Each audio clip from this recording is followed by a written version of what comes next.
Menjatus, ketemu lagi sama aku Ella, dan di video kali ini aku akan menceritakan mengenai salah satu novel karya Voltaire, yaitu L'Ingenue. Nah, jadi François-Marie Arouet atau lebih dikenal sebagai Voltaire adalah seorang penulis Prancis pada abad ke-18. Karya-karyanya yang terkenal itu antara lain adalah Candide, Zadig, dan L'Ingenue. L'Ingenue sendiri adalah novel satir karya Voltaire yang diterbitkan pada tahun 1767.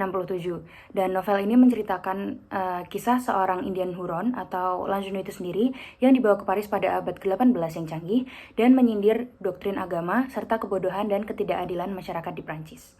Oke, jadi di chapter pertama ini menceritakan tentang Pasteur Kercabon dan adiknya Mademoiselle de Kercabon itu lagi jalan-jalan di pantai, kemudian ketemu dengan L'Ingenue. Nah, L'Ingenue ini kemudian diundang ke jamuan makan malam di gereja Notre Dame à la Montagne. Banyak orang juga yang tertarik dengan L'Ingenue kemudian ikut dalam perjamuan makan malam itu. Salah satunya adalah Pasteur Saint-Yves dan Mademoiselle de Saint-Yves.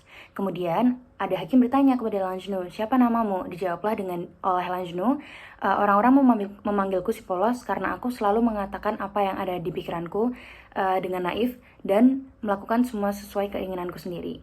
Nah, kemudian Mademoiselle Kercabon ini mempunyai ide untuk membaptis L'Ingenue dan didukung oleh semua orang yang ada di perjamuan itu. Oke, jadi di chapter 2 ini tuh awalnya L'Ingenue nggak mau kalau dia dibaptis. Tapi long story short, ternyata L'Ingenue adalah keponakan dari Pasteur Kercabon dari saudara laki-lakinya yang pergi pada saat perang Huronia. Nah, ketahuan itu karena L'Ingenue pakai jimat yang ada foto saudara Pasteur Kercabon. Kemudian setelah mengetahui hal tersebut, L'Ingenue kemudian didandani dan dibaptis. Oke, jadi di chapter 3 itu menceritakan tentang L'Ingenue yang memiliki ingatan yang bagus dan sangat pintar menghafal. Ia mampu menghafal satu kitab perjanjian baru di luar kepala. Kemudian Pasteur Kercabon dan Pasteur Saint-Yves itu meminta tolong kepada seorang Jesuit Britania untuk menyempurnakan pembaptisan L'Ingenue. Nah, L'Ingenue ini berjanji untuk masuk agama Katolik dan akan dibaptis. Tetapi sebelum dibaptis, L'Ingenue harus melakukan pengakuan dosa terlebih dahulu. Setelah selesai melakukan pengakuan dosa, tiba-tiba ketika akan dibawa ke altar, L'Ingenue itu menghilang. Nah, kemudian Mademoiselle de Kercabon dan Mademoiselle de Saint-Yves mencari L'Ingenue dan melihatnya di tengah sungai. Oke, jadi di chapter 4 ini itu menceritakan tentang L'Ingenue yang udah berendam selama 1 jam untuk dibaptis. Dan kemudian ia ditegur oleh Pasteur Kercabon kalau pembaptisan tidak dilakukan di sungai. Nah, L'Ingenue ini bersikeras nggak mau dibaptis kalau nggak di sungai. Tapi akhirnya dia berhasil dibujuk oleh Mademoiselle de Saint-Yves untuk melaksanakan pembaptisan sesuai adat istiadat yang berlaku di sana. L'Ingenue kemudian dibaptis dengan nama Hercules. Kemudian di chapter 5 menceritakan L'Ingenue yang sedang dimabuk cinta dengan Mademoiselle de Saint-Yves dan bilang ke pamannya kalau dia ingin menikahi Mademoiselle de Saint-Yves. Tetapi hal tersebut ditolak oleh pamannya karena dilarang oleh agama.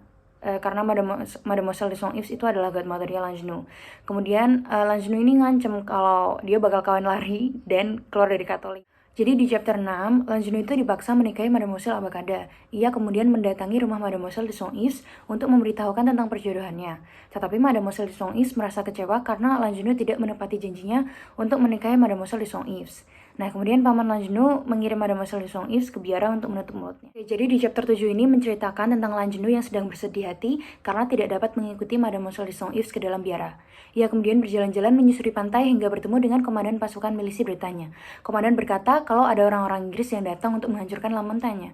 Tanpa berpikir panjang, L'Ingenue membantu melawan orang Inggris tersebut dan menang. Ia kemudian mendapat sambutan dan pujian dari rakyat. Nah, kemudian pamannya menyuruh L'Ingenue pergi ke Versailles untuk menerima penghargaan dari raja. Di chapter 8, ini bercerita mengenai perjalanan L'Ingenue untuk menemui raja. Ia melewati kota yang bernama Saumur dan bermalam di sana. Kota itu sepi penduduk. Kemudian L'Ingenue berdiskusi bersama orang-orang di hotel tempat ia bermalam bahwa banyak dari penduduk kota ini meninggalkan kota karena tidak mengakui paus yang beragama Protestan dan menganggap dirinya sebagai raja. Mereka mengatakan bahwa raja telah dihasut pikirannya oleh orang-orang Jesuit, terutama Pasteur Lachaise. Chapter 9 menceritakan L'Ingenue yang datang ke Versailles untuk bertemu dengan raja. Tetapi saat ada di sana, dia merasa tidak ada yang menghargainya. Di hari yang sama, Pasteur de Lachaise dan Monsieur de Louvois dapat surat yang isinya menjelek-jelekan dan menuduh Pasteur Kercabon suka dengan ras Huguenot dan mengutuk perilaku kaum Jesuit. Setelah itu, L'Ingenue yang adalah keponakannya dijebloskan ke penjara. Oke, di chapter 10 ini menceritakan L'Ingenue yang bertemu dengan Gordon di penjara. L'Ingenue belajar banyak hal dari Gordon, contohnya geometri. Mereka juga sering bertukar pendapat dan pikiran. Setelah berbulan-bulan, L'Ingenue dan Gordon menetap di penjara, mereka merasa pemikiran mereka adalah satu, tetapi di dua badan yang berbeda.